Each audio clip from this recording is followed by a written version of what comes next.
오늘 주신 말씀 함께 보도록 하겠습니다. 오늘 말씀은 느헤미야 9장 38절, 10장 35절에서 39절입니다. 다 함께 한 목소리로 봉독하겠습니다.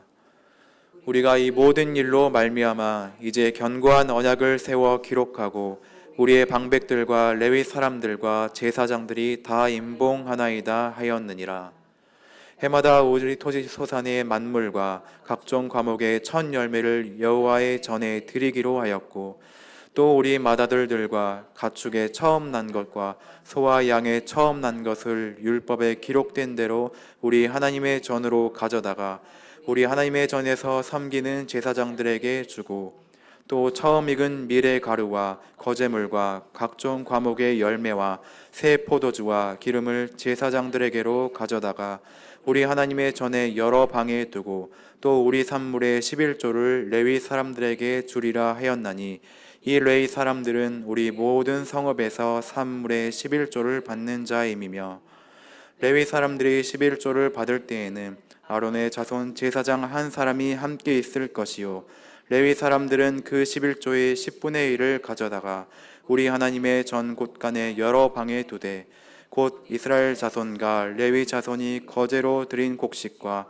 새 포도주와 기름을 가져다가 성소의 그릇들을 두는 골방 곧 섬기는 제사장들과 문지기들과 노래하는 자들이 있는 골방에 둘 것이라. 그리하여 우리가 우리 하나님의 전을 버려두지 아니하리라. 아멘.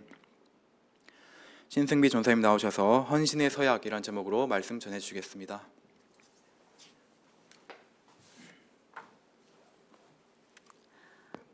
오늘은 느헤미야서 10장 말씀입니다. 먼저 느헤미야서 10장을 보기 전에 9장의 맨 마지막 절 말씀을 함께 보도록 하겠습니다. 함께 읽겠습니다. 시작. 우리가 이 모든 일로 말미암아 견고한 언약을 세워 기록하고. 자, 여기서 우리는 이스라엘 백성들을 말씀하시는 거겠죠.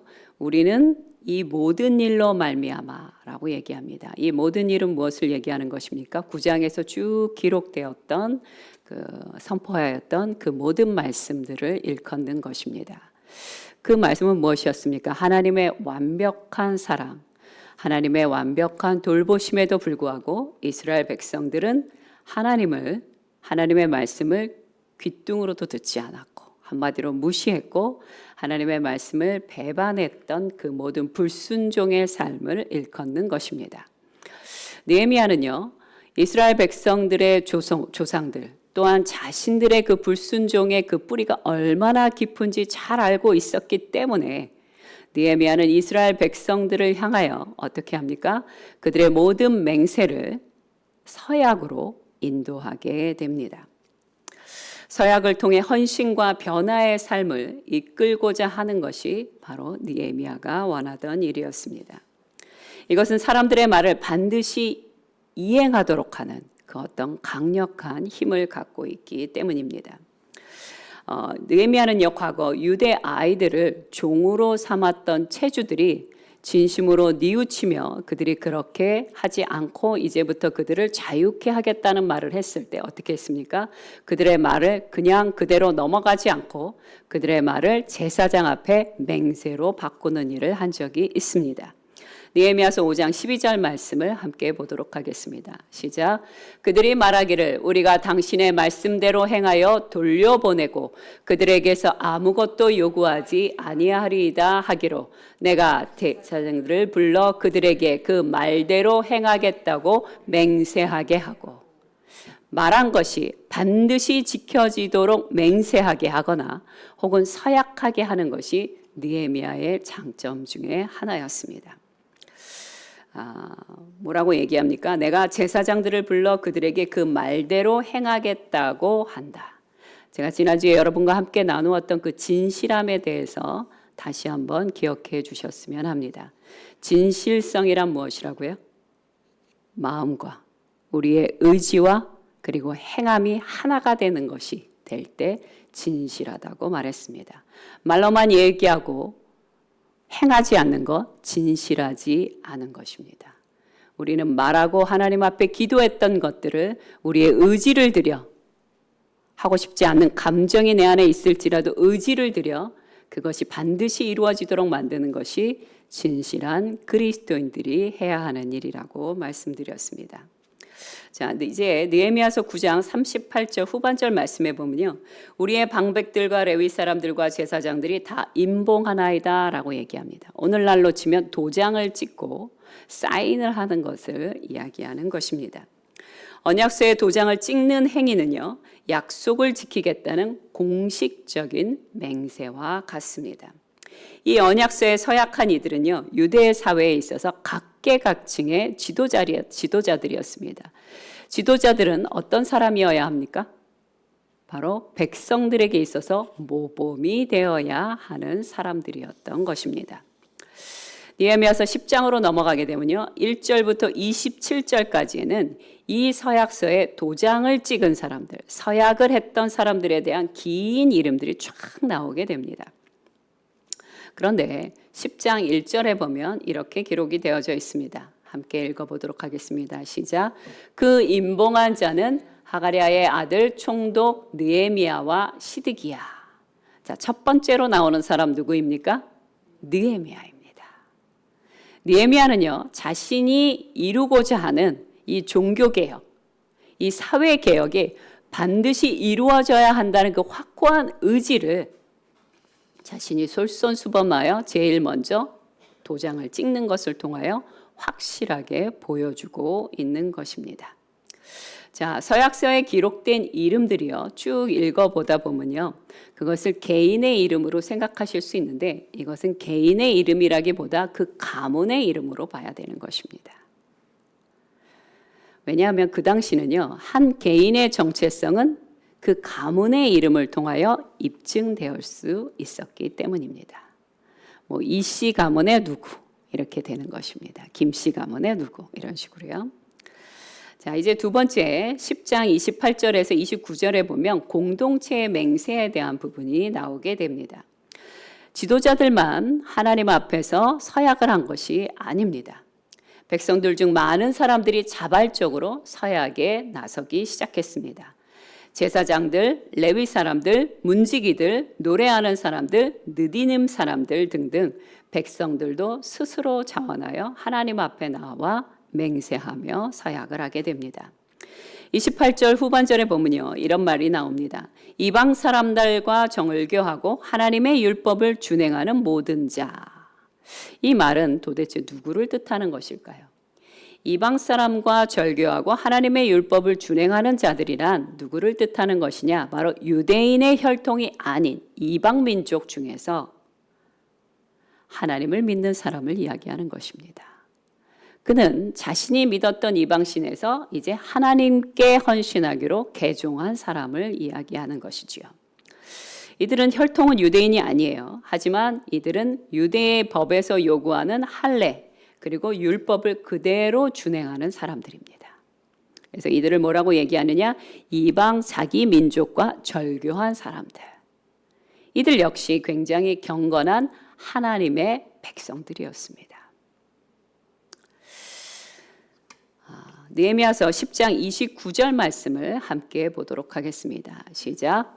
다 그들의 형제 귀족들을 따라 저주로 맹세하기를 우리가 하나님의 종 모세를 통하여 주신 하나님의 율법을 따라 우리 주 여호와의 모든 계명과 규례와 율례를 지켜 행하여. 아멘. 자, 모든 백성들이 다 서약할 수는 없습니다. 그래서 나머지 모든 백성들은 어떻게 하냐면 우리가 그렇게 살겠습니다. 아멘입니다. 라고 하면서 말로 구두로 서약 맹세를 하게 됩니다. 그러면서 그들이 뭐라고 기도했냐면요. 그들이 뭐라고 맹세했냐면요. 우리가 만약 이 맹세를 어길 시에는 우리가 만약 이 맹세대로 하지 않을 시에는 불순종하게 될 때는 하나님의 저주가 우리에게 임한다 할지라도 감당하겠나이다. 그렇게 그들이 하나님 앞에서 서약을 하고 있는 것입니다. 맹세를 어길 시에는 자신들에게 저주와 재앙이 내리는 것을 마땅하게 여기겠다고 약속하고 있습니다. 이러한 사례는요, 모세가 이스라엘 백성들에게 율법을 수여했을 때도 있었고요. 여호수아가 여호수아가 이스라엘 백성들을 데리고 가나안 땅에 입성하기 그 전에 직전에도 이와 같은 일이 있었습니다. 말씀을 함께 보도록 하겠습니다. 여호수아서 8장 34절 말씀입니다. 시작. 그 후에 여호수아가 율법 체계에 기록된 모든 것대로 축복과 저주하는 율법의 모든 말씀을 낭독하였으니. 아멘. 오늘 현대인의 그리스도인들은요, 하나님의 말씀을 순종할 때 축복 가운데 나가는 것에 대해서 다 알고 있습니다. 그런데 알면서 모른 척하고 싶은 것 중에 하나가 무엇이냐? 우리가 하나님의 말씀에 불순종할 때 그 저주와 재앙과 재난들도 우리의 삶에 따라온다는 것만큼은 왠지 인정하고 싶어 하지 않는다는 것이에요. 그런데요, 하나님의 말씀에 불순종하여 살아가게 되면요, 그런 일들이 일어나는 것은 그냥 자연스러운 일이 되는 것입니다. 흙탕물 속을 가게 되면 우리의 발이 흙탕물 가운데 젖을 수밖에 없는 것과 동일한 사건들입니다. 자, 이제 10장 30절부터 39절까지의 말씀으로 넘어가 보도록 하겠습니다.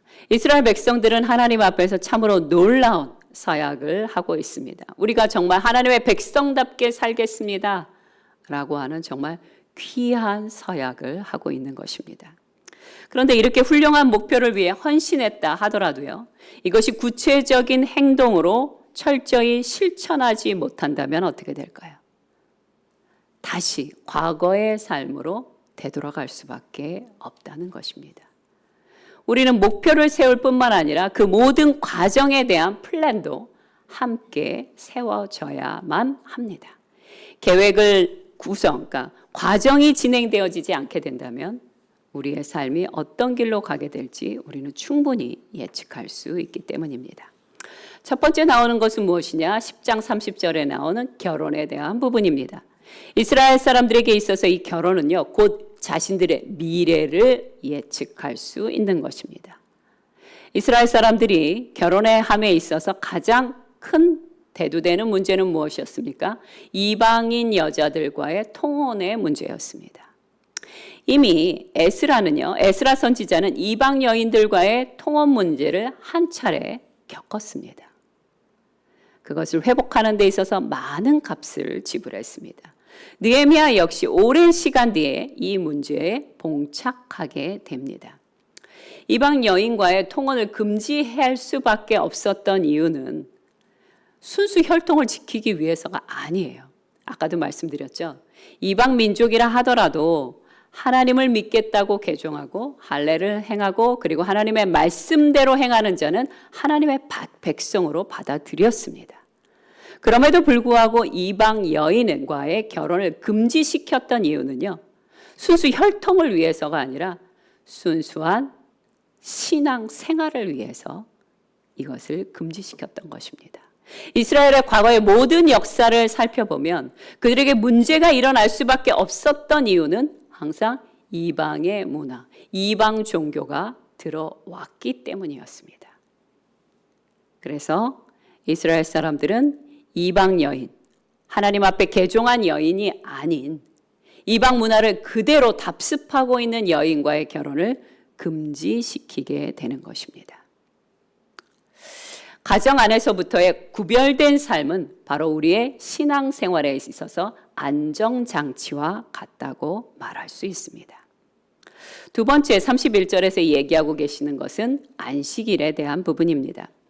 안식일에 일하지 말라는 것은 창세기 2장 2절 말씀에 그 뿌리를 두고 있습니다. 함께 창세기 2장 2절 말씀을 읽어보도록 하겠습니다. 시작. 하나님이 그가 하시던 일을 일곱째 날에 마치시니 그가 하시던 모든 일을 그치고 일곱째 날에 안식하시니라. 아멘. 천지를 창조하신 분은 여호와 하나님이십니다. 그리고 천지에 있는 천지의 모든 질서들, 창조의 질서들은요, 반드시 쉼이 필요하다는 것을 주님은 알고 계셨어요. 그래서 6일은 열심히 일하되 하루 7일째 되는 날은 안식하라, 쉬어라. 이것이 너희에게 지혜로운 일이다 라고 말씀해 주고 계시는 것입니다. 안식일은요, 하나님 앞에 나아가 축복 속에 누리는 날입니다. 창세기 2장 3절 초반절 말씀만 함께 보도록 하겠습니다. 시작.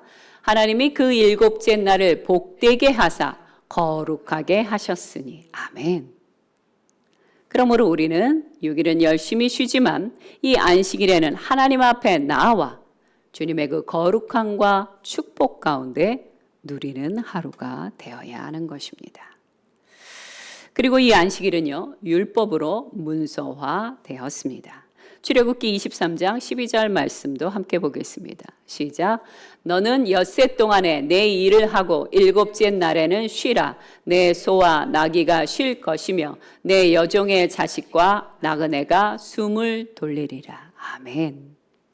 자, 하나님께서는 모든 창조 질서 안에 안식과 쉼을 반드시 명하고 계십니다. 안식일을 통해 하나님의 공급하심을 신뢰하는 신앙인의 모습도 드러낼 수 있습니다. 이 믿음이 없으면요, 감히 쉬지를 못합니다. 마음이 이렇게 쫓겨서요, 쉬는 것은 왠지 도태되는 것 같고요, 왠지 가난해지는 것 같이 느껴지기 때문에 감히 쉬지를 못합니다. 그러나 하나님의 말씀을 따라 순종하게 될 때 단지 우리의 일한 것으로만 우리가 열매를 얻는 것이 아니라 우리의 일한 것 위에 하나님이 축복하여 주심으로 30배, 60배, 100배의 열매가 어떻게 열리는지를 보게 된다는 것입니다. 그러므로 믿음이 있는 자만이 안식일의 명령을 지킬 수 있게 되는 것입니다. 자, 안식이라는 단어의 뜻이 무엇입니까? 그치다, 중단하다 라는 그런 의미를 갖고 있습니다. 느헤미야서 10장 31절 후반절 말씀만 함께 보겠습니다. 시작. 우리가 안식일이나 성일에는 그들에게서 사지 않겠고 일곱째 해마다 땅을 쉬게 하고 모든 빚을 탕감하리라 하였고. 이것은 지금 느헤미야서에 나오는 유대인들의 선언입니다. 우리가 7일마다 한 번씩 안식일에 쉴 뿐만 아니라 6년 동안 열심히 일하고 그 다음에 또 1년은 땅도 역시 하나님의 말씀을 따라 쉬게 하겠나이다. 이건 정말 대단한 헌신이에요. 여러분, 1년, 그러니까 하루를 쉬는 것과 1년을 쉬게 하는 것은 완전 다른 사이즈입니다. 그런데 이들이 이 엄청난 헌신을 하고 있는 것이에요. 하나님이 우리에게 주신 이 말씀과 율례를 따라 순종하겠습니다. 자, 출애굽기 23장 10절에서 11절 말씀도 함께 보도록 하겠습니다. 시작. 너는 6해 동안은 너의 땅에 파종하여 그 소산을 거두고 일곱째 해에는 갈지 말고 묵혀두어서 내 백성의 가난한 자들이 먹게 하라. 그 남은 것은 들짐승이 먹으리라. 내 포도원과 감람원도 그리할지니라. 아멘. 정말 하나님의 그 친절한 사랑이 느껴지는 말씀입니다. 하나님께서는 사람만 생각하시는 것이 아니라 들짐승들까지도, 그리고 수고하였던 땅도 쉴 수 있도록 충분히 풍성한 땅으로, 영양가가 넘치는 땅으로 만들기 위하여 그 땅도 쉬게 해 주신다는 것이에요. 정말 너그러우신 하나님이십니다. 또 하나님께서 무엇을 명하셨냐면요, 만약 히브리인이 빚을 많이 져서 종이 되게 되면 종으로 오고 난 다음에 6년 동안은 주인을 위하여 열심히 일하되 7년째가 되는 해는 반드시 그를 풀어주라고 얘기하십니다. 바로 이 부분에 대해서도 유대인들이 그렇게 하겠다라고 선언을 하는 것입니다. 그것만이 아니죠. 우리는 희년에 대해서도 알고 있습니다. 77에 49, 49년이 되고 그 다음에 50년째가 되는 해는 무엇입니까? 희년입니다. 이 희년에 해야 될 일은 무엇입니까? 축제를 하는 것입니다. 제가 지난번에도 말씀드렸지만 하나님께서 우리에게 명령하시는 것은 눈물을 흘리며 회개하라는 것만 명하지 않으십니다. 즐거워하고 기뻐하고 누리는 축제의 날도 명하고 계시는 것이에요. 그러니 하나님 앞에 진실함으로 회개하고 돌이키는 것과 또 하나님 앞에 전심으로 기뻐하고 즐거워하는 이 축제의 날 두 가지를 반드시 지키는 우리 열방교회 성도님들 되시기를 간절히 소망합니다. 아멘. 세 번째는 성전세에 대해서 이야기하십니다. 32절부터 33절까지의 말씀인데요. 백성들이 뭐라고 얘기하냐면 이렇게 얘기합니다. 해마다 각기 세겔의 3분의 1을 수납하여 하나님의 전을 위하여 사용하겠습니다. 자, 여기서 세겔은요, 이스라엘에서 사용하였던 화폐의 단위 중에 하나입니다. 근데 이것이 오늘날의 돈으로 어떤 가치를 주는지는 학자들도 정확하게 모른다라고 얘기하고 있습니다. 그런데 추측하기로는 금이나 은 혹은 다른 어떤 금속에 대한 11.9 정도의 그람을 표현한다라고 얘기하고 있습니다. 자, 이 백성들이 이 세금을 감당하겠다는 것은 무엇이에요? 이제부터 하나님의 성전의 관리와 봉사에 대한 책임을 우리가 모두 함께 지겠습니다. 라는 그런 뜻을 담고 있다는 것입니다. 네 번째는요, 나무 장작에 대한 예물에 대해서 얘기하고 있습니다. 레위기 6장 13절 말씀을 함께 보겠습니다. 시작. 불은 끊이지 않고 단 위에 피워 꺼지지 않게 할지니라. 이것은 하나님의 명령 중에 하나인데요. 바로 제단 위의 불을 밤에도 낮에도 꺼지지 않게 하라는 것이 하나님의 명령이었습니다. 그런데 이렇게 밤낮으로 제단 위에 있는 불을 꺼지지 않게 하려면 얼마나 많은 장작이 필요하겠어요? 엄청난 양의 장작이 필요하다는 것을 우리는 충분히 생각할 수 있습니다. 그래서 이것을 충족하기 위해서 백성들은 어떻게 했습니까? 각기 종족대로 해마다 정한 기한에 나무를 하나님의 성전에 드리기로 결정했다는 것입니다. 자, 다섯 번째는 개인이 드리는 예물에 대한 선언이 나오게 됩니다. 이스라엘 백성들은 가나안 땅에 정착하기 전에 미리 하나님으로부터 계명과 규례를 받았다고 말씀드렸습니다. 출애굽기 23장 19절 말씀을 함께 보겠습니다. 시작. 내 초지에서 처음 거둔 열매에 가장 좋은 것을 가져다가 너희 하나님 여호와의 전에 드릴지니라. 그냥 처음 거둔 열매만이 아니라 처음 거둔 것 중에 가장 좋은 것을 하나님 앞에 드려야 한다라고 말씀하고 계십니다. 이 말씀에 순종함으로 말미암아 귀환한 유대인들은요, 해마다 자신의 토지에서 나오는 소산과 각종 과일 나무의 첫 열매를 하나님의 성전에 드리겠다고 서약하는 것이에요. 또 처음 익은 밀가루, 거제물과 열매, 새포도주와 기름을 하나님의 성전 방 안에 두겠다라고도 약속을 합니다. 자, 밀가루와 거제물의 열매와 새포도주와 기름은요, 그냥 드려질 수 있는 게 아니에요. 사람의 손을 거쳐서 가공이 되거나 혹은 정제가 되어야 하는 것입니다. 그러므로 가장 좋은 것으로 드려서 하나님의 성전 창고에 두겠다라는 것이에요. 이것을 성전 창고에 두기만 하는 것은 아닙니다. 우리가 말씀 본문을 읽었던 것처럼 제사장들에게 쓸 수 있도록 허락하겠다는 것이에요. 제사장들은요, 유업으로 받은 땅이 있습니까? 없습니까? 없어요. 유일하게 땅을 받지 않았습니다. 레위 족속들은요. 왜 그렇습니까? 그들은 백성들이 드리는, 하나님 앞에 드리는 11조를 그들의 몫으로 받아 그들의 필요와 그들의 미래를 계획했던 것입니다. 그런데 만약 백성들이 11조를 드리지 않는다면 어떤 일이 벌어졌을까요? 레위인들이 굉장히 굶주리는 삶을 살게 되었을 것입니다. 거기서 끝나지 않습니다. 레위인들이 자신이 해야 될 일을 제쳐두고 밖으로 나가 생존을 위하여 일하다 보니 성전이 소홀하게 될 수밖에 없는 것입니다. 자, 이와 같이 하나님의 백성들은요, 레위인들의 유업을 위하여 하나님께 드리는 예물을 마땅히 드리며 그들의 필요와 복지를 위하여 반드시 개인의 예물을 드리겠다고 서약하고 있습니다. 그런데 여기에 한 가지 제한이 있습니다. 무엇이 있냐면요, 이 하나님께 드려지는 이 예물을 드릴 때 반드시 그 옆에 대제사장이 동석을 하게 되어져 있는 것입니다. 왜요? 혹시라도 이 안에 부정한 일이 일어나지 않도록 방지하기 위해서입니다. 저희 교회도 교회 재정을 여러 사람들이 나누어서 관리를 하고 있습니다. 그런 일이 일어나지 않겠지만 혹시라도 부정한 일이 일어나지 않도록 이것을 미연에 방지하는 것이 우리가 마땅히 해야 할 일입니다. 자, 결론을 말씀드리겠습니다.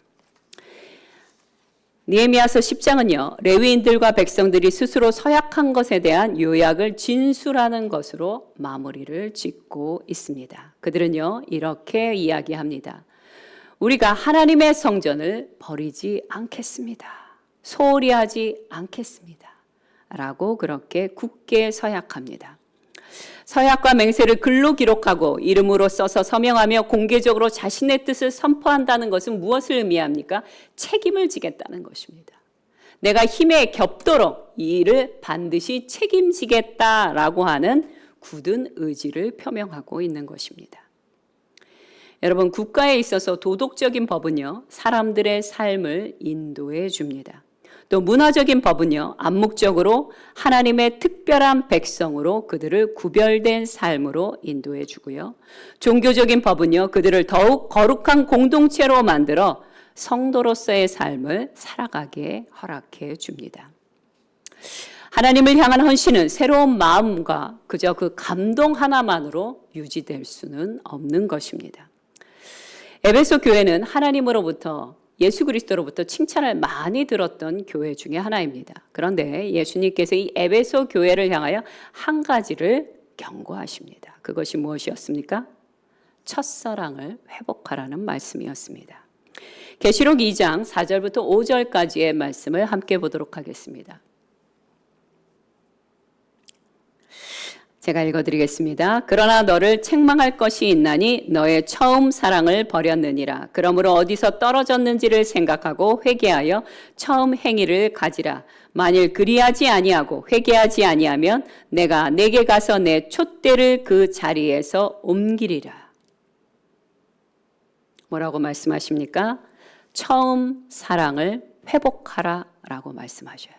그냥 이렇게만 끝나는 것이 아니라 5절에서 뭐라고 말씀하십니까? 만약 너희가 처음 사랑, 첫사랑을 회복하지 않는다면 어떤 일이 벌어지냐? 너희가 너희에게서 그 촛대를, 성령의 촛대를, 하나님과 함께 하심의 촛대를 옮겨질 것이다 라고 그렇게 경고하고 계십니다. 여러분, 하나님의 촛대가 옮겨지게 되면 어떤 일이 벌어질까요? 생각해 보신 적이 있으십니까? 하나님의 촛대가 옮겨지게 되면요, 우리의 삶이 뿌연 안개 속을 걷는 것과 같이 모호한 삶을 살게 됩니다. 내가 신앙인의 삶도 아니요, 세상의 삶도 아닌 이것도 저것도 아닌데 그것을 미처 깨닫지 못하고 어둠 속에서, 완전한 어둠은 아니에요. 근데 어디로 가야 할 바를 몰라 이리저리 갈지자의 삶을 살아가게 됩니다. 그리고 예배 가운데 나온다 할지라도요, 그 마음이 하나님의 은혜의 말씀을 받아들이지를 못합니다. 내가 죄를 짓는데도 죄에 대하여 안타까운 마음이 없어요. 회개하는 마음이 도무지 들지 않습니다. 그렇게 1년이 가고 2년이 가고 3년이 가고 10년이 가면 어떤 일이 벌어지게 될까요? 하나님으로부터 멀어지게 되는 것이에요. 이것이 바로 촛대가 옮겨진 자들에게서 나타나는 일입니다. 그러므로 우리는 기도할 때 반드시 기도해야 됩니다. 하나님, 우리 안에서 고쳐져야 될 것이 무엇입니까?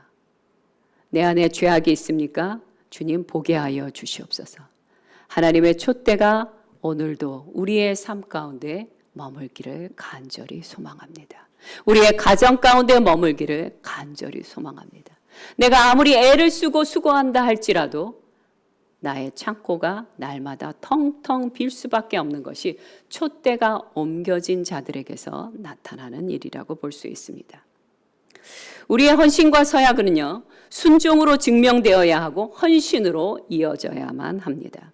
예수님은 말씀하셨습니다. 요한복음 14장 15절에 함께 읽어보겠습니다. 시작. 너희가 나를 사랑하면 나의 계명을 지키리라. 아멘. 주님을 사랑하는 마음이 날마다 불같이 일어나게 될 때 우리는 주님의 계명을 지키는 것이 어려워지지 않습니다.